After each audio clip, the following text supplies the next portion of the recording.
And I'd like to now bring up another interesting place that you're finding descendants of the Israelites, but may not necessarily be from the 10 tribes, but will also play a role.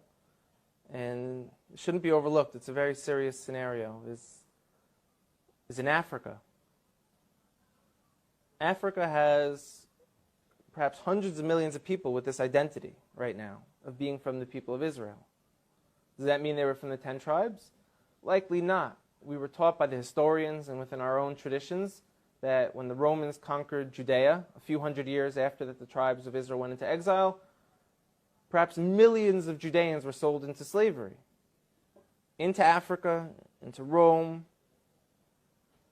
deep into Africa.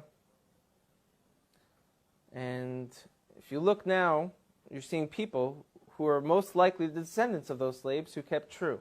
I'd like to bring up a few specific examples because they're going to be game changers. One of them wrote letters to Israel when it became a state. And they said, we're Israelites out in Africa. You know, everyone laughed at them and they said, African Israelites, these people are just trying to jump on the first world country bandwagon. They're living in a third world country. They got nothing. We're coming to Israel. We got innovation, technology. So they're trying to get on this train because there's such a thing called the right of return.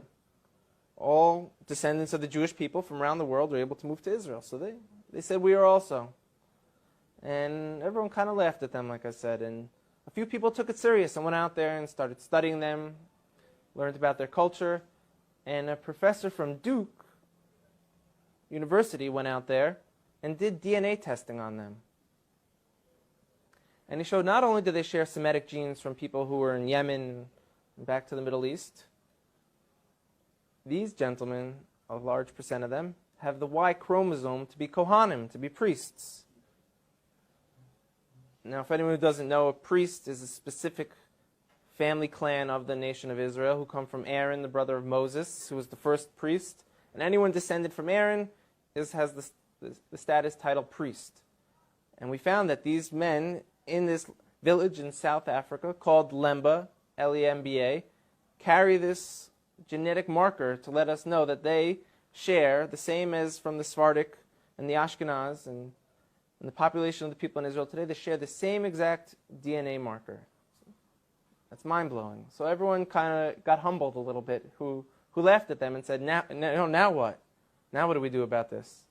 This could have tremendous implications. Another area in Africa you have something big happening is in Nigeria. You have the Igbo people, or Igbo, pronounced either way. There's 40 million of them, also Christians, like I spoke about before, how that could happen to the children of Israel very easily. But also a lot of them are now coming out and converting back or adopting the rules of the Torah without all the paganism that they've been practicing for hundreds of years. There's been books written about it from scholars in Nigeria, from scholars from the Jewish people. And where it gets interesting is, in America, there was a slave trade. And a lot of the slaves, a very high percentage of them, came from Western Nigerian ports. And in America today, you see a very large movement of African Americans who say that they're the real chosen people, that they're the children of Israel, they're the Judeans. You know, so what are they just trying to create an identity for themselves because they were slaves, or is there really something here? And the answer is, most likely there is something there.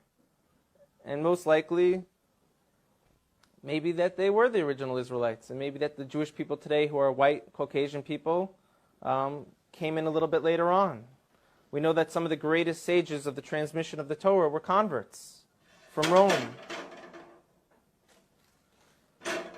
You have a man named Onkelos who wrote a commentary on the Torah, unprecedented, that we still learn today. He was a convert.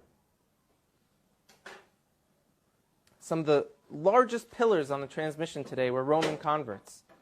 So here we are, we're Caucasian Jewish people, and now you have people in Africa saying that they're the real people of Israel. It can't be ruled out at all.